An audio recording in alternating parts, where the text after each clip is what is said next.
Sa gitna ng pananalasa ng Tropical Storm Opong, mabilis na kumilos ang mga tauhan ng 405th B Maneuver Company Regional Mobile Force Battalion upang magsagawa ng force evacuation sa iba't ibang bahagi ng Occidental Mindoro. Dakong alas 4:30 ng hapon, agarang isinagawa ang paglikas sa mga pamilyang lubhang na apektuhan ng matinding pagbaha sa Barangay Bagong Sikat, San Jose, Occidental Mindoro. Ang mabilis na aksyon ay naglalayong mailigtas ang mga residente mula sa posibleng panganib dulot ng pagtaas ng tubig at pagguho ng lupa.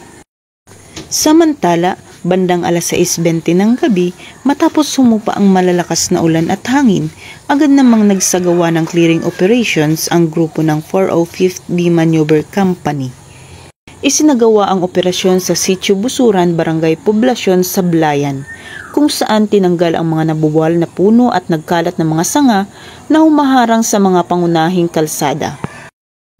Bahagi ito ng walang patid na serbisyo ng Philippine National Police sa pagbibigay ng kaligtasan sa publiko, lalo na sa panahon ng sakuna. Sa pamamagitan ng maagap na pagtugon ng mga otoridad, maraming pamilya ang nailigtas at muling nabuksan ang mga daanan para sa mabilis na pagresponde ng mga emergency services. Mula dito sa home of the Police Eco Warriors, Calapan City, Oriental, Mindoro, ako ang inyong PNN correspondent, Patrolwoman Dara Palobno, alagad ng batas, tagataguyod ng balitang pulis.